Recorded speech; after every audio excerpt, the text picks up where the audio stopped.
সর্বশেষ যে লোকটা জান্নাতে যাবে তাকে আল্লাহ তাআলা জাহান্নামের আগুনে পোড়াতে পোড়াতে ছাই বানিয়ে ফেলবে। আল্লাহ বলবেন, জিব্রাইল যাও একটু দেখো, একটা মাত্র সেজদা দিয়েছে আমাকে, এরকম কাউরে পাওয়া যায় কিনা, বাটি চালান দিয়ে দেখো পাওয়া যায় কিনা। খুঁজে খুঁজে কাউরে পাবে না। আল্লাহ বললেন আবার দেখো, খুঁজে খুঁজে একজনকে পাবে, সামান্য ইমানের ছিটে ফোঁটা তার অন্তরে ছিল। আল্লাহ বলবেন যেহেতু ছিটে ফোঁটা আছে, অনেক মাইর খাইছে, ওকে বের করে জাহান্নাম থেকে বের করে একটা নির্ধারিত দূরত্বে রেখে দাও, রেখে দেওয়া হবে। কিন্তু জাহান্নামের আগুনের লেলিহান শিখাতে তার গা ঝলসে যাবে। সে আল্লাহর ডেকে বলবে, মাবুদ তোমার কাছে আমি কিছু চাই না, জাহান্নাম থেকে তুমি আমাকে বের করেছো, জীবন নদীর পানি তুমি আমার গায়ের মধ্যে ঢেলে দিয়েছো, আমি আবার সজীবতা ফিরে পেয়েছি, আমি তোমার কাছে জান্নাত চাই না, শুধু নিরাপদ একটা দূরত্বে আমাকে রেখে আসো যাতে জাহান্নামের আগুন আমারে কষ্ট দিতে না পারে। আল্লাহ আমি কিন্তু তোমার কাছে জান্নাত চাই না, কি চাই না? জান্নাত চাই না, কিন্তু জাহান্নামের আগুন আমারে কষ্ট দিচ্ছে, এতটা দূরত্বে রাখো যাতে জাহান্নামের আগুন আমার গায়ে না লাগে। আল্লাহ বললেন ওকে রাখবো, কিন্তু আমার সাথে একটা কন্ট্রাক্টে যেতে হবে, যে এটা তোমাকে দিলে তুমি আর নতুন করে কিছু চাবা না। সে বলবে আমি রাজি, কন্ট্রাক্ট হয়ে যাবে। আল্লাহ জিব্রাইলকে বলবেন যাও এমন দূরত্বে রাখো যাতে জাহান্নামের আগুন ওরে কষ্ট না দেয়, রেখে আসা হবে। অনেক দিন সে ওখানে আনন্দে থাকবে, আল্লাহ শুকরিয়া করবে, সে মনে মনে বলবে বেঁচে গিয়েছি, আমি বেঁচে গিয়েছি, জীবনে আর কিছু চাই না, জাহান্নাম থেকে আমি বেঁচে গিয়েছি। অনেকদিন থাকার পরে মনে মনে ভাববে বাইসা তো গেছি, কিন্তু নতুন করে একটু ট্রাই করে দেখি, জাহান্নামের সৌন্দর্যের দৃশ্য একটু চোখ দিয়ে অবলোকন করা যায় কিনা। সে আল্লাহর ডেকে বলবে আল্লাহ ইনদি সুআল, আমার একটা ফরিয়াদ আছে। কি ফরিয়াদ? আল্লাহ আগেই বলে রাখে আমি কিন্তু জান্নাতে যেতে চাই না। আল্লাহ বলবেন কি চাও? সে বলবে আল্লাহ তোমার জান্নাতটা তুমি কত সুন্দর করে বানিয়েছো, আমি একটা নজর শুধু দেখতে চাই, জান্নাতের দরজার সামনে নিয়ে যদি আমারে বসিয়ে রাখো দ্যাটস ইনাফ, আর কিছু চাই না, শুধু জান্নাতের দরজার সামনে। আল্লাহ বললেন তুই না ওয়াদা করেছিস, তুই না চুক্তি করেছিস।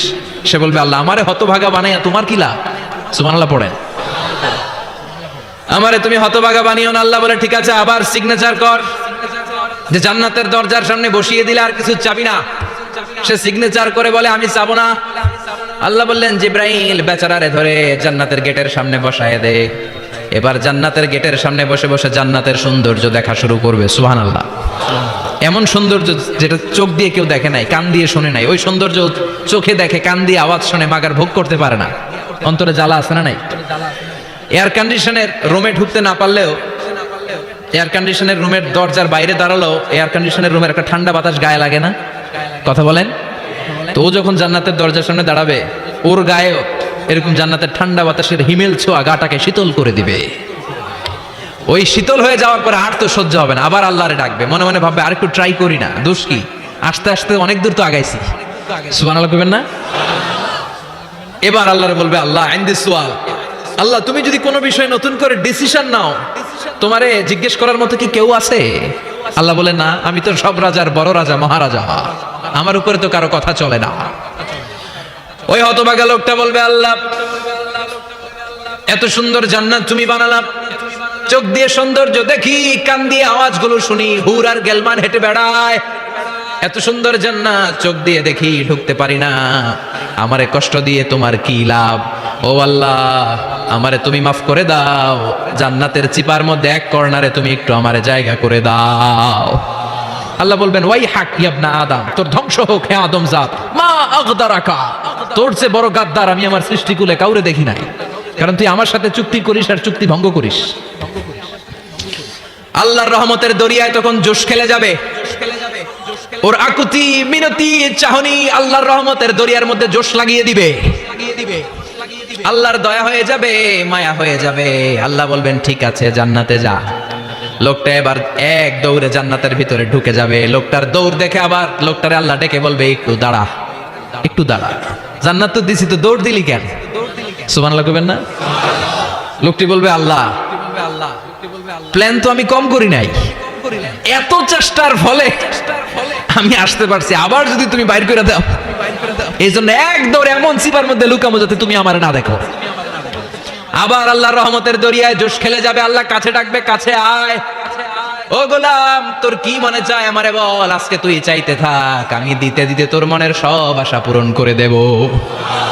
লোকটা খুশি হয়ে বলবে আল্লাহ আমারে এটা দাও, বাড়ি দাও, গাড়ি দাও, নারী দাও, এটা দাও ওটা দাও, একের পর এক চাইতে থাকবে, আল্লাহ সব তারে দিতে থাকবে। চাইতে চাইতে লোকটার সব চাওয়া যখন শেষ, সে বলবে আল্লাহ আর আমার চাওয়ার কিছু নাই। আল্লাহ বলেন নো, এত তাড়াতাড়ি যে তুমি খেলা শেষ করতে পারবা না মানু, আমার সাথে তোমার এই খেলা আর লম্বা সময় চলতে হবে, তোমার অনেক কিছু চাইতে হবে। তুই আজকে চাইতে চাইতে তোর সব চাও আমার কাছে বলবি, আর আমি দিতে দিতে তোর জীবন ধন্য করে দেব।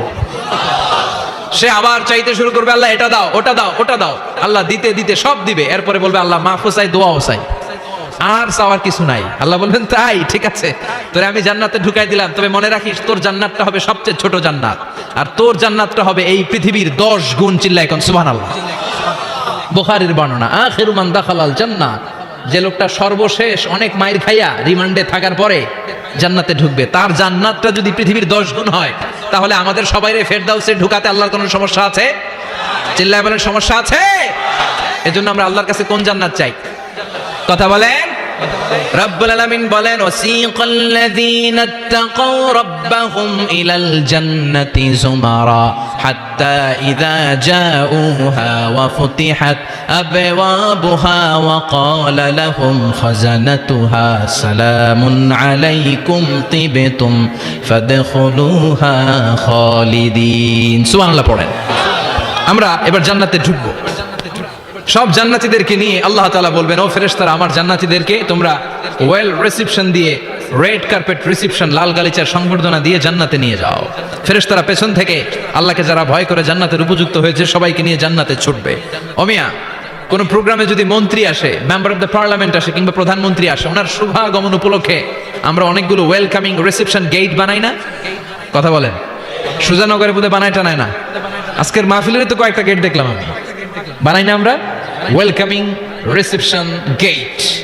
জান্নাতীদের জন্য এরকম, আপনারা যারা ফেরদাউসে ঢুকবেন আপনাদের জন্য এরকম ওয়েলকামিং রিসেপশন গেট থাকবে। ফেরেশতারা জান্নাতীদেরকে হাঁকিয়ে হাঁকিয়ে নিয়ে চলবে, আহলান ওয়া সাহলান মারহাবান বিকুম, কংগ্রাচুলেশন, আসেন আসেন আমরা সবাই মিলে জান্নাতে যাই। জান্নাতীরা আনন্দের চোটে ছুটবে আর ছুটবে, ছুটতে ছুটতে ছুটতে ছুটতে হঠাৎ করে বিশাল একটা ওয়েলকামিং রিসেপশন গেট পেয়ে যাবে। এই গেটটা যে কত সুন্দর আমি বর্ণনা দিয়ে বুঝাতে পারবো না। এই গেটের আশেপাশে ডানে বায়ে থাকবে অসাধারণ পরিবেশ, ফুলের বাগান, নাজ নেয়ামতে ভরপুর, রিফ্রেশমেন্ট, ফুড আইটেম, খাবার দাবারে ভরপুর, এত চমৎকার জায়গা। এই জায়গাটারে জান্নাতীরা দেখে জান্নাত মনে করে ওইখানেই বসে যাবে। জান্নাতীরা মনে করবে এটাই জান্নাত, জান্নাতকে মজা লেলো, জান্নাত তোমারই হ্যাঁ, চলো আমরা খাওয়া দাওয়া শুরু করি, ফুর্তি শুরু করি। খাওয়া দাওয়া শুরু করবে। ফেরেশতারা বলবেন, no, you are absolutely wrong, আপনারা ভুল করছেন, এটা জান্নাত না, এটা জান্নাতের গেট। দিল্লি কা লাট্টু হ্যায়, দিল্লি বহুত দূর হ্যায়। দিল্লির লাট্টু খাইবার শখ, তো দিল্লি যাইতে হবে, তো এইখানে তো দিল্লির লাট্টু পাওয়া যায় না, ঠিক কি না? ও জান্নাতীরা, জান্নাতের মজা নিতে চাও? এটা তো জান্নাত না, জান্নাতের গেট। জান্নাতীরা আবার এই জায়গা ছেড়ে হাঁটতে শুরু করবে। হাঁটতে হাঁটতে হাঁটতে হাঁটতে দ্বিতীয় ওয়েলকামিং রিসেপশন গেটের সামনে এসে জান্নাতীরা ফেরেশতাদেরকে আর জিজ্ঞেস করে না যে এইটা না সামনে, ওরা এতটা নিশ্চিত যে এইটা তো জান্নাত না হয়ে পারেই না, কারণ এইটা আগেরটার চেয়ে অনেক বেশি সুন্দর। হিউজ স্পেস, অ্যামেজিং প্লেস, অসাধারণ জায়গা। জান্নাত মনে করে আবার খাওয়া দাওয়া শুরু। ফেরেশতারা আবার বলবে, you are absolutely wrong man, the paradise is far away. জান্নাত তো অনেক দূরে, এটা ওয়েলকামিং রিসেপশন গেট। দিল্লি কা লাট্টু হ্যায়, দিল্লি বহুত দূর হ্যায়। আসল জিনিস খাইতে চাইলে সামনে যাইতে হবে। আবার জান্নাতীরা ছুটবে, যেতে যেতে যেতে যেতে 3 নাম্বার গেটের সামনে আসবে। এবার 100% নিশ্চিত। 3 নাম্বার গেটে এসে সবাই 100% কনফার্ম যে এটা জান্নাত না হয়ে পারেই না। লেটস চিয়ার, চলো এবার চিয়ার করি। কি করি? আনন্দ উৎসব করি। ফেরেশতারা বলবে, না, ভুল করছেন, এটাও না, জান্নাত সামনে। সুবহানাল্লাহ পড়ে। 3 নাম্বার গেট পেরিয়ে সব জান্নাতীদেরকে নিয়ে ফেরেশতারা আসল জান্নাতের দরজায় আসবে। আসল দরজা, সুবহানাল্লাহ পড়েন। আসল দরজা দিয়ে যখন জান্নাতের ভেতরে জান্নাতীরা ঢুকবে, জান্নাত দেখে তারা অবাক, লাজবাব, থান্ডার্ড, পাজলড, সারপ্রাইজড, অ্যাস্টনিশড, অবাক করা কাণ্ড। How come, how it's possible, এত সুন্দর নেয়ামতের আলোকচ্ছটা কেমন হতে পারে? সব মানুষগুলো আনন্দের চোটে তাদের মুখ দিয়ে একটা শব্দ বের করবে, শব্দটা হলো আলহামদুলিল্লাহ। দর্শক ধৈর্য সহকারে মিজানুর রহমান আজারি হুজুরের ওয়াজটি সম্পূর্ণ দেখছেন। অবশ্যই ওয়াজটা কেমন হলো, ওয়াজ সম্পর্কে আপনি একটা মতামত জানাবেন। তার ওয়াজ আপনার কাছে কেমন লাগে, তার বয়ান কেমন লাগে, সে কীভাবে আলোচনা করে, সে ইসলামের কতটুকু জ্ঞান আছে তার, অবশ্যই এ বিষয়ে আপনি কিছু আলোচনা করেন এবং মতামত করেন। কমেন্ট বক্সে একটা লাইক কমেন্ট করুন।